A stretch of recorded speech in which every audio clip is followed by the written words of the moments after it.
سنخوض معاركنا معهم وسنمضي جموعا نردهم ونعيد الحق المغتصب وبكل القوة ندفعهم وبكل القوة ندفعهم.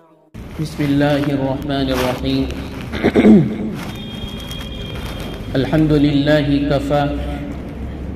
وسلام على عباده الذين اصطفى، أما بعد. قال النبي صلى الله عليه وسلم: من سن سنة حسنة فله أجرها وأجر من عمل بها، ومن سن سنة سيئة فله وزرها ووزر من عمل بها، او کما قال علیہ الصلاۃ والسلام. قابل احترام بزرگوں اور عزیز ٹی وی بھائی، ہم جس دور سے گزر رہے ہیں وہ دور موبائل، انٹرنیٹ اور سوشل میڈیا کا دور. بلا شک و شبہ دور جدید کی یہ ترقی قابل ستائش اور مبارکباد. اس جدید ترقی کی وجہ سے انفارمیشن، جسے اردو میں کہا جاتا ہے معلومات کا حصول بہت آسان ہو چکا ہے. ہمارے اسکول کے طلبہ اگر کسی چیز کے سلسلے میں معلومات حاصل کرنا چاہتے ہیں تو ایک ہی کلک کے ذریعے اپنی مطلوبہ معلومات حاصل کر لیتے ہیں. بینک، اسکول، سیاست، معیشت، تجارت، الغرض زندگی کے جتنے بھی شعبے ہیں، ان شعبوں سے متعلق ہمیں کوئی معلومات حاصل کرنا ہو تو ہم آج کے اس ترقی یافتہ دور کی اس ایجاد موبائل، انٹرنیٹ اور سوشل میڈیا کے ذریعے حاصل کر سکتے ہیں. اس ترقی نے دوریوں کو سمیٹ کر رکھ دیا اور رابطے کو بہت آسان کر دیا. ایک وہ دور تھا کہ ہم اپنے عزیزوں، رشتہ داروں جو دور ملک میں مقیم رہتے ہیں ان کو دیکھنے اور ان کی آواز سننے کو ترس جایا کرتے ہیں. لیکن آج کے اس ترقی یافتہ دور میں ہم اپنے انہی دوسرے ملک میں رہنے والے عزیزوں اور رشتہ داروں سے یہی نہیں کہ صرف گھنٹوں بات کر سکتے بلکہ ویڈیو کال کے ذریعے، واٹس ایپ یا ایمو اور اسی طرح اسکائپ وغیرہ کے ایپ کے ذریعے ہم ویڈیو کال پر ان سے گھنٹوں بات کر سکتے، ان کی شکل دیکھ سکتے اور اپنی خوشی اور غمی میں انہیں شریک کر سکتے. یہ ہے اس ترقی کے مثبت اثرات کہ بہت سی جو دشواریاں پہلے پیش آتی تھی وہ آسان ہو چکی. یہ بات یاد رکھنے کے قابل ہے کہ چیزیں تین طرح کی ہوتی ہیں. بعض چیزیں وہ ہوتی ہیں جو بذات خود مفید ہوتی ہیں، یعنی اس چیز سے ہم فائدے کا کام ہی لے سکتے ہیں، وہ چیز نقصان دہ نہیں ہوتی ہے. مثال کے طور پر میں بیان کر دوں، کھانے کی چیزوں میں کدو ہے، لوکی، کھجور ہے، اسی طرح زیتون کا تیل ہے، انجیر ہے. یہ ایسی چیزیں زیتون اور انجیر کہ اللہ پاک نے بھی قرآن پاک میں اس کی قسم اٹھائی. تو بعض چیزیں وہ ہیں جو بذات خود مفید ہیں، بعض چیزیں وہ ہیں جو بذات خود نقصان دہ، جیسے کہ شراب جیسے کہ نشہ آور چیزیں، یہ ایسی چیزیں جو بذات خود نقصان دہ، اور بعض چیزیں وہ ہیں کہ اگر ہم اس کا صحیح استعمال کریں، ہم اس کا درست استعمال کریں، جس چیز کے لیے اس کو استعمال کے لیے وضع کیا گیا ہے، بنایا گیا ہے، اس کے مطابق ہم استعمال کریں گے تو وہ چیز فائدے مند ہوگی، اور اگر اس کے استعمال سے ہٹ کر استعمال کریں گے تو وہ چیز ہمارے لیے نقصان دہ ہوگی۔ موبائل کی مثال اس تیسری قسم میں آتی ہے کہ موبائل کو ایجاد کیا سائنسداں نے تاکہ ہمارے روابط آسان ہو جائے، دور جو ہمارے رشتہ دار رہتے ہیں، ہمارے عزیز رہتے ہیں، دوست و احباب رہتے ہیں، ان سے کانٹیکٹ اور رابطہ آسان ہو جائے، اس کے لیے موبائل کو وضع کیا گیا۔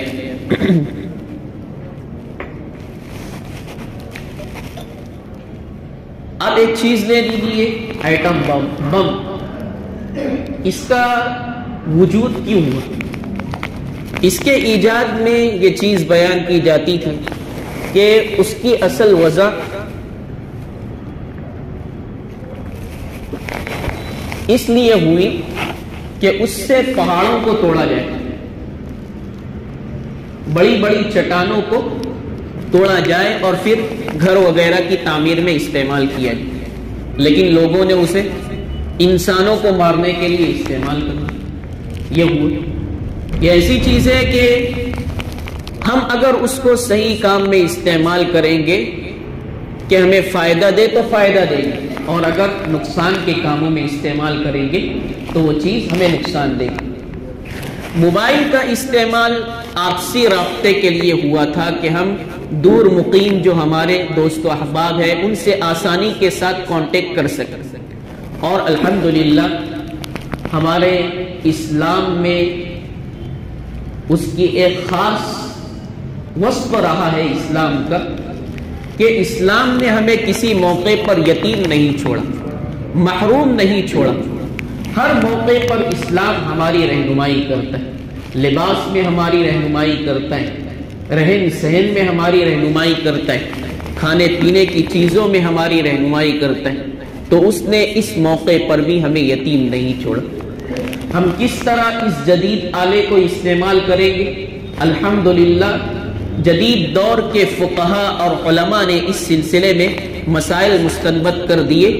اور ہمیں یہ چیز سکھلا دی کہ ہم کس طرح موبائل کا استعمال کریں گے، کن چیزوں میں موبائل کا استعمال کریں گے، اور موبائل کے استعمال میں ہمیں باخبر رہنا ہے، یہ چیزیں سکھلا دی۔ تو موبائل کا استعمال اس لیے ہوا تھا آپسی رابطہ، لیکن ہم اس چیز کا استعمال جس طرح ہونا چاہیے اس کے مطابق استعمال نہیں کر رہے۔ ہم موبائل استعمال کرنے میں چند چیزوں کو لازم پکڑ لیں، انشاءاللہ بہت سی خرابیوں سے ہم دور ہو جائیں گے اور موبائل کا ہمارا استعمال ہمارے لیے مفید ثابت ہوگا، نقصان دہ ثابت نہیں ہوگا۔ سب سے پہلی چیز جس کے لیے ہم موبائل کو استعمال کرتے ہیں وہ آپس میں ایک دوسرے سے رابطہ کرنا ہوتا ہے، کہ کسی چیز کی ضرورت ہو تو میں اپنے دوست کو، اپنے گھر والوں کو فون کر سکوں اور اپنی ضرورت کو پورا کر سکوں۔ تو فون جب ہم کرتے ہیں تو اس کے آداب کیا ہیں؟ اسلام نے اس سلسلے میں ہماری کیا رہنمائی کی؟ تو اسلام ہمیں یہ سکھاتا ہے کہ جس وقت ہم فون کر رہے ہوں اور سامنے والا شخص فون کو اٹھائے تو سب سے پہلے ہمارا کام کیا ہو کہ ہم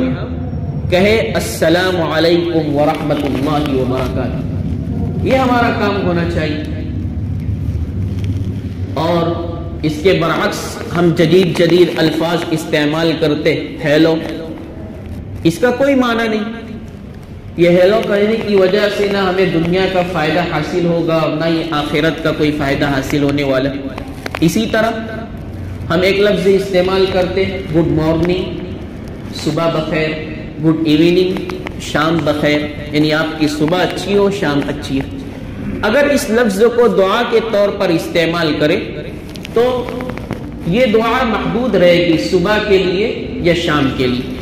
لیکن اگر ہم اسلام کے عطا کردہ لفظ کو استعمال کرتے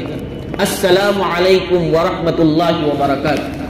تو دیکھیے یہ لفظ اپنے اندر کتنی بھلائیاں رکھتا ہے، کتنی رحمت رکھتا ہے، ہمارے لیے کتنی عافیت رکھتا ہے، کہ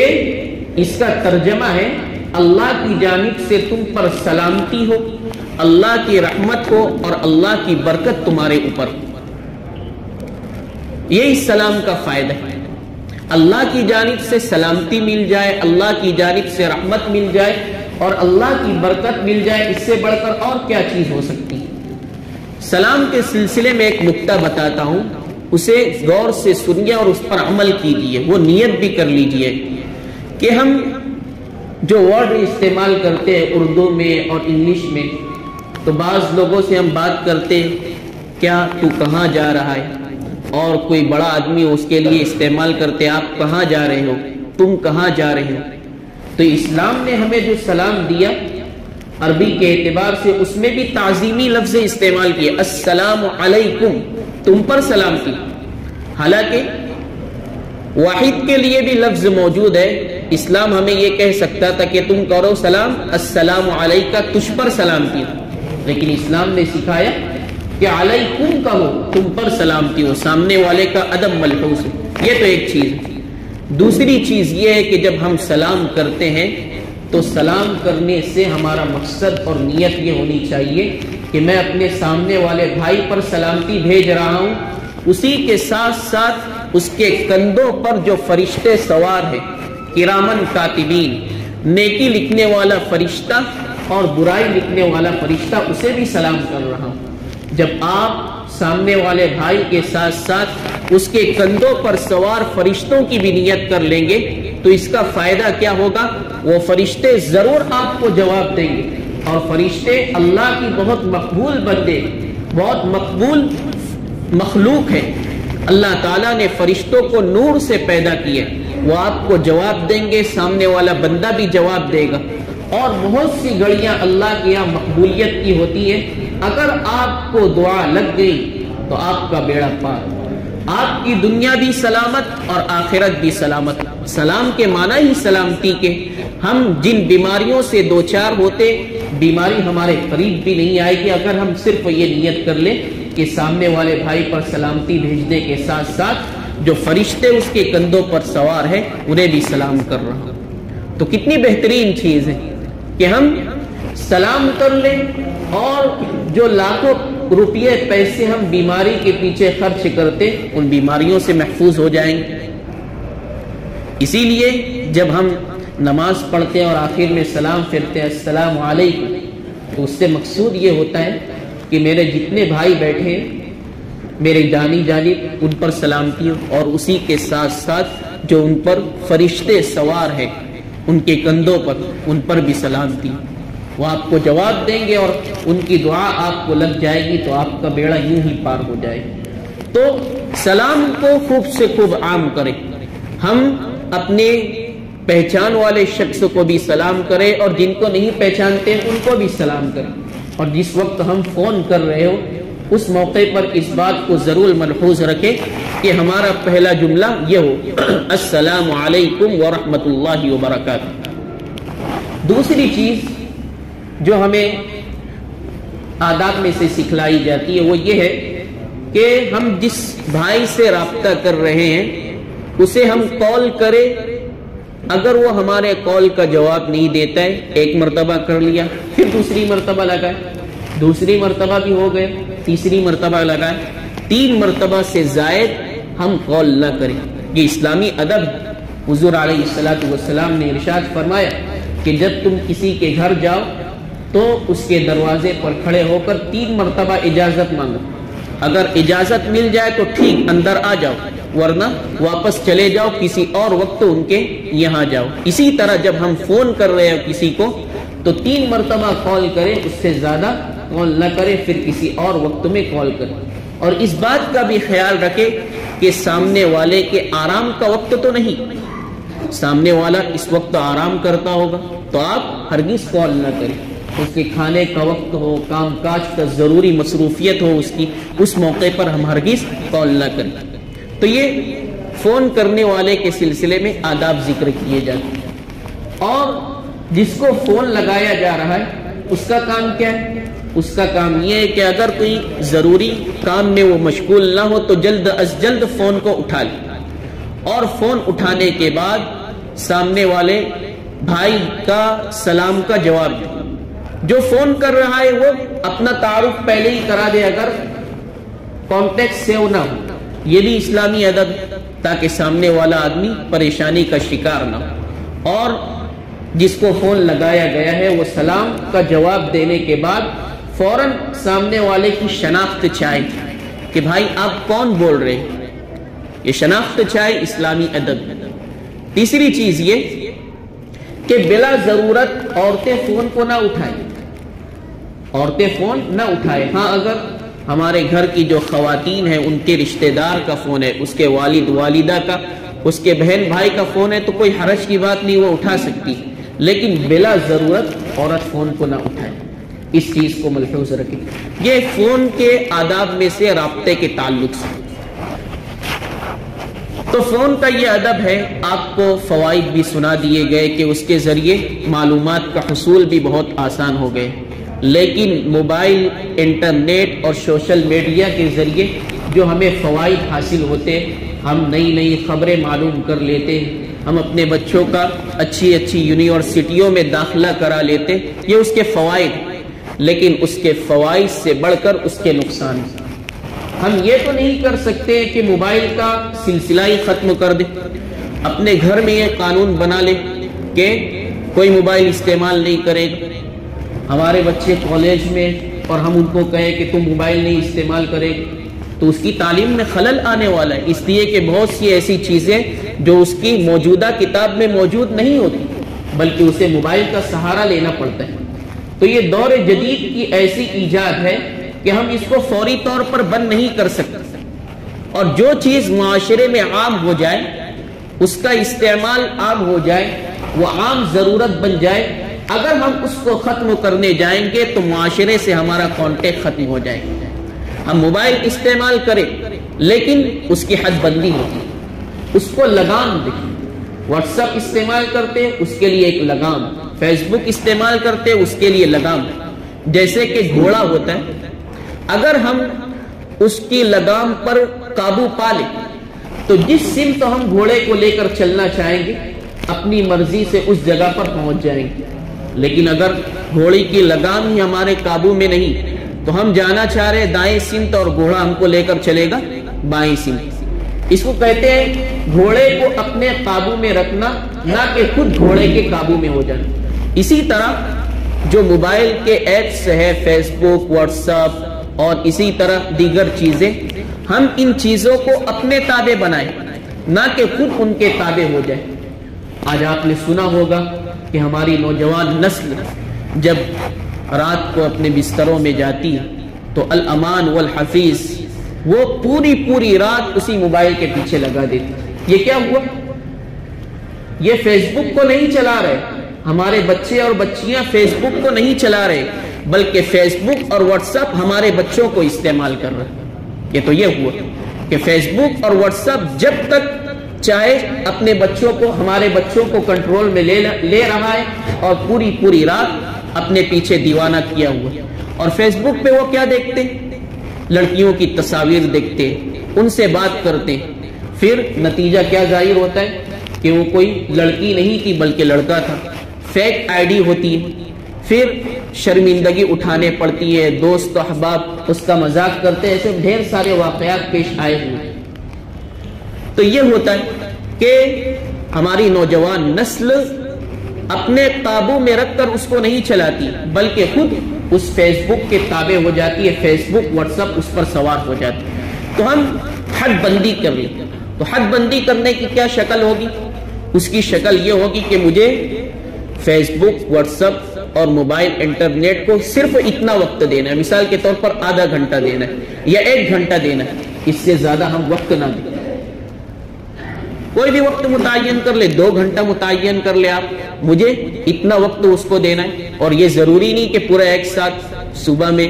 جو ہمارے کاروبار کے لائن سے جڑے ہوئے رہتے ہیں ان کے واٹس ایپ پر ایسے میسج آتے ہیں کہ دیکھنا ہی پڑتا ہے، اسی سے ان کا گھر بار چلتا ہے، کاروبار چلتا ہے، تو وہ اس طرح حد بندی کر لے کہ اتنا وقت مجھے دینا ہے۔ یہ پہلی چیز۔ دوسری چیز یہ کہ جب ہم فیس بک اور واٹس ایپ اسی طرح انٹرنیٹ پر جا رہے ہیں تو پہلے ہم اپنا مقصد طے کر لیں کہ مجھے اس پر جانے کے بعد کیا کرنا ہے۔ کوئی آدمی گھوڑے پر سوار ہو جائے یا گاڑی پر سوار ہو جائے، اپنے گھر بس منگوا لے، 4 ویلر منگوا لے، اور اس کے بعد گاڑی پر سوار ہو جائے، پھر گھر والوں سے پوچھے کہ ہمیں کہاں چلنا ہے، تو یہ تو پہلے درجے کی بالکل بے وقوفی اور حماقت۔ ہم پہلے سے پلان بنا لیتے، اس کے بعد گاڑی متعین کی جاتی ہے اور سفر کے لیے نکلتے۔ تو اسی طرح ہم جب اس انٹرنیٹ کی چیزوں پر داخل ہونے جا رہے ہیں تو پہلے سے اپنا پلان طے کر لیں کہ مجھے کیا کرنا ہے، میں اس کو کس مقصد کے تحت استعمال کر رہا ہوں۔ اگر اچھا مقصد ہو تو قابل مبارکباد، مثال کے طور پر ہمیں نعت سننا ہے، قرآن کریم کی تلاوت سننا ہے اور ہمیں دعائیں سننا ہے، یہ سب چیزیں ہماری مقصد ہو تو اس کے تحت استعمال کرنا درست۔ لیکن اگر ہمارے مقصد میں یہ چیز ہے کہ میں گانا سنوں گا، نعوذ باللہ میں مووی دیکھنے جا رہا ہوں، تو اس سے ہٹ جائے، پیچھے ہٹ جائے، اس کو استعمال نہ کرے، اس لیے کہ گناہ کا کام انسان کو تباہی اور بربادی تک لے جاتا ہے اور بسا اوقات اسے جہنم کا حقدار بنا دیتا ہے، اس لیے پیچھے ہٹ جائے۔ پھر بھی اگر اس کو استعمال کر رہا ہے انسان تو ہرگز اس گناہ کی چیز کو شیئر نہ کرے۔ آج یہ چیز بڑی عام ہوتی جا رہی ہے کہ لوگ خود تو گناہ کماتے ہیں اور گناہ کمانے کے ساتھ ساتھ دوسروں کو بھی اس گناہ میں شریک کرتے ہیں۔ حضور علیہ الصلوۃ والسلام نے ارشاد فرمایا،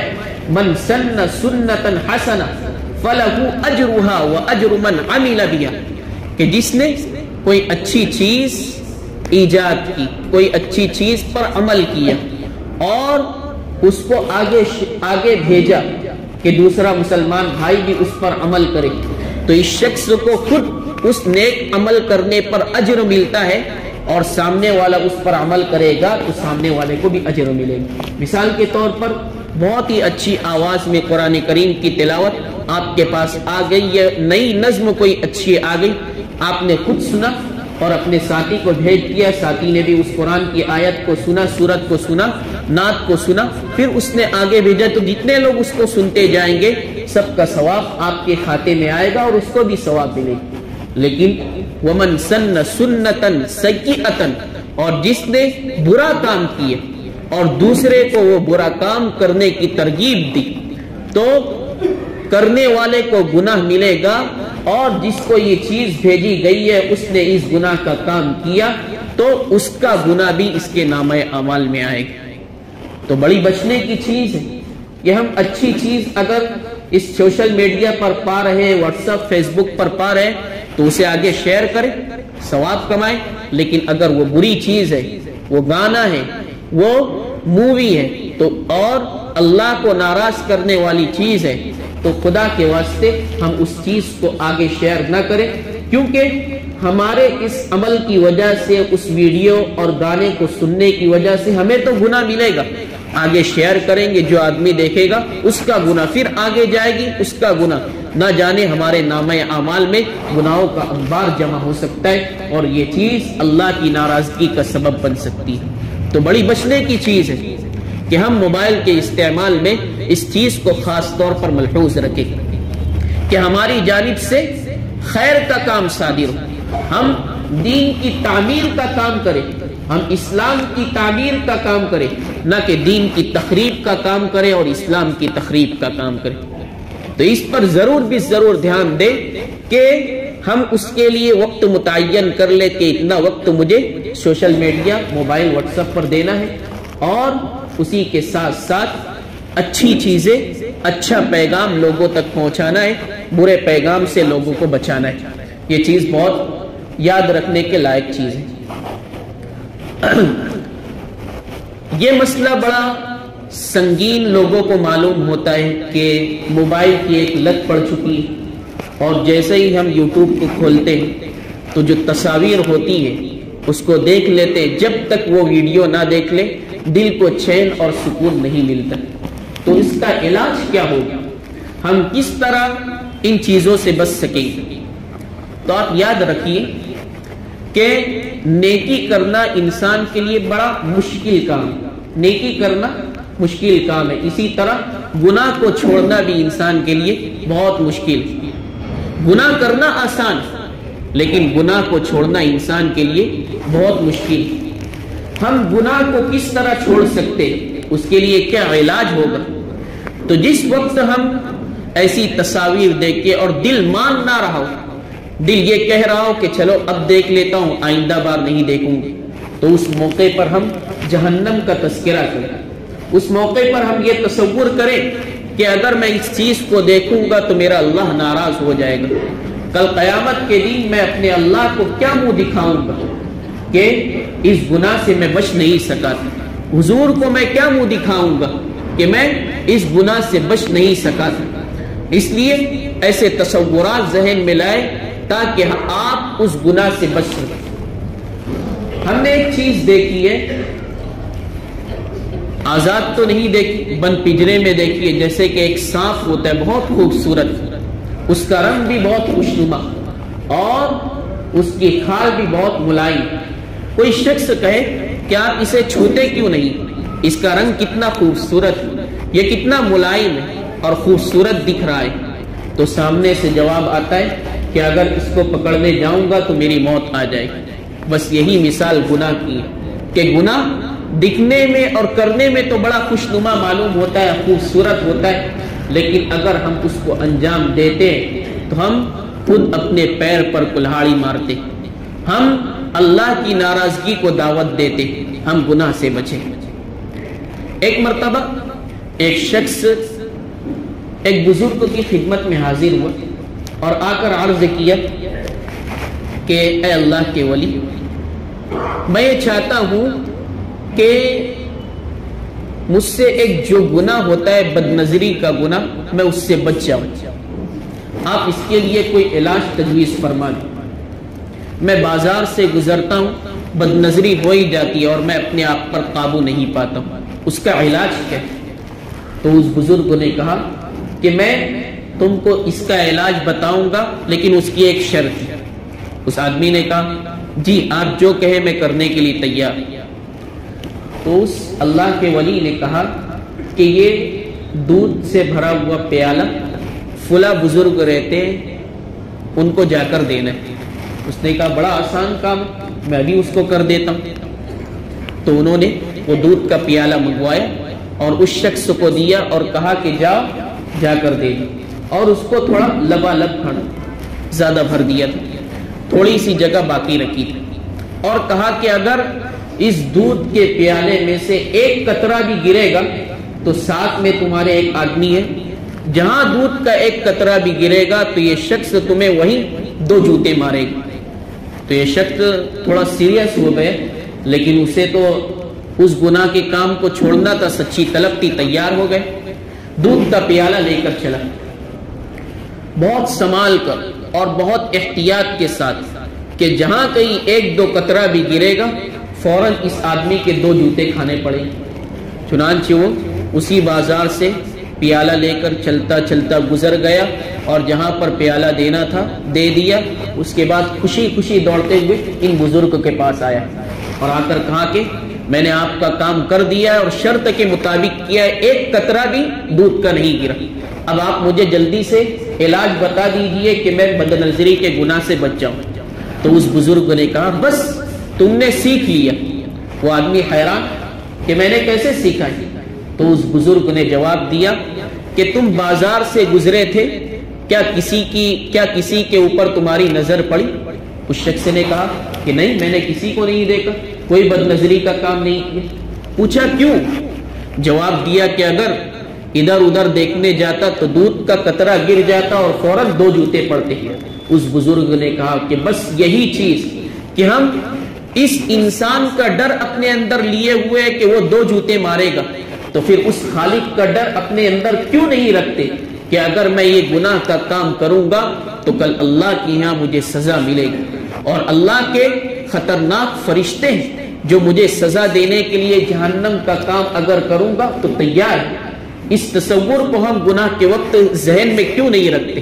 دنیا کے جلات کا ڈر ہے، لیکن آخرت میں جو فرشتے جہنم کے مقرر ہیں، سزا دینے والے فرشتے، ان کے سزا دینے کا اور ان کے ہم پر مسلط ہونے کا ڈر کیوں نہیں؟ ایک بات یاد رکھیے کہ حضور علیہ السلام سے ایک صحابی نے پوچھا کہ اللہ کا سب سے بڑا عبادت گزار بندہ کون سے ہے جو اللہ کو سب سے زیادہ محبوب ہے؟ تو حضور علیہ السلام نے ارشاد فرمایا اتق المحارم تکن اعبد الناس، کہ اللہ کی منع کردہ چیزوں سے بچو، اللہ کی نافرمانیوں سے بچو، تم اللہ کے سب سے بڑے ولی بن جائے۔ تو ہماری یہ خواہش اور تمنا ہوتی ہے کہ ہم اللہ کے دوست بنے، اللہ کے ولی بنے۔ تو اللہ کے ولی بننے کے لیے بالکل آسان سا فارمولہ ہے کہ اللہ تعالیٰ نے جن چیزوں سے روکا ہے ان چیزوں سے رک جائے۔ اگر ہم تہجد نہیں پڑھتے، اشراق کی پابندی نہیں ہے، چاشت کی پابندی نہیں ہے، لیکن صرف اس چیز کو لازم پکڑ لے کہ اللہ کی نافرمانی کے کاموں سے بچ جائے اور اللہ کی فرما برداری والے کام کرے، تو ہم اللہ کے ولی بن سکتے ہیں۔ اس لیے آج کا جو موضوع تھا، اللہ تبارک و تعالیٰ اس پر عمل کی توفیق عطا فرمائے کہ موبائل، سوشل میڈیا، انٹرنیٹ کا جو جائز استعمال ہے، جو خیر کے کام سے متعلق کام ہے اور اسی طرح اسلام کی تعمیر سے متعلق کام ہے، اللہ تعالیٰ اس پر عمل کی توفیق عطا فرمائے۔